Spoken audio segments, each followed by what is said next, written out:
If you think computers are impressive now, imagine being a child in 1981 and seeing one that was so enormous it filled an entire television studio.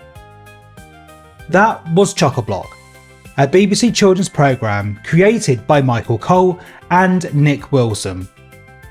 It first appeared on BBC One on the 21st of May 1981 as part of Seesaw, the BBC's preschool programming cycle. The real star of the show was Chock-A-Block itself, a gigantic yellow computer designed to look like a futuristic mainframe. It completely dominated the studio, with screens, buttons, tape reels and flashing lights. Looking after it were the two presenters, Fred Harris and Carol Leader. They took turns appearing in each episode, playing technicians who arrived in a tiny yellow electric vehicle known as a Chock-A-Truck. And there was a wonderfully catchy routine to the beginning of each programme. The presenter would drive into the studio and announce Chock-A-Bloke checking in, or Chock-A-Girl checking in, before getting to work with the enormous machine. The idea was to explore a different subject in each episode, using colourful blocks containing pictures and words.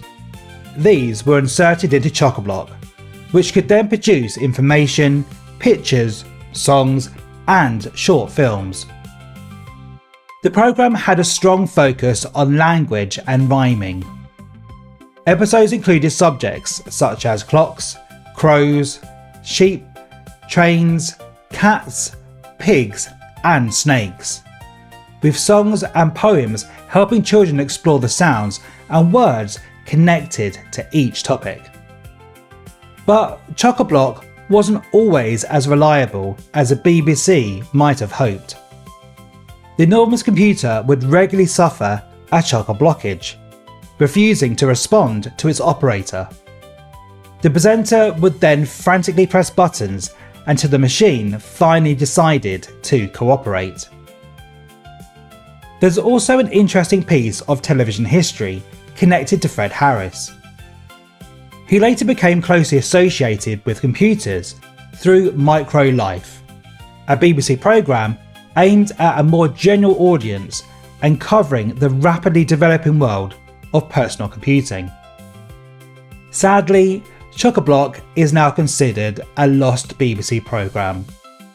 8 of its 13 episodes are missing from the BBC archives, although recordings of most of those missing episodes are believed to survive in private collections.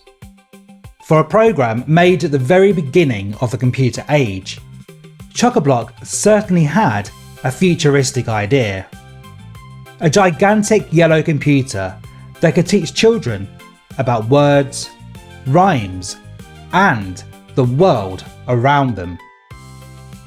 And if the computer stopped working, well, there was only one thing to do. Hope it wasn't another Chock-A-Blockage.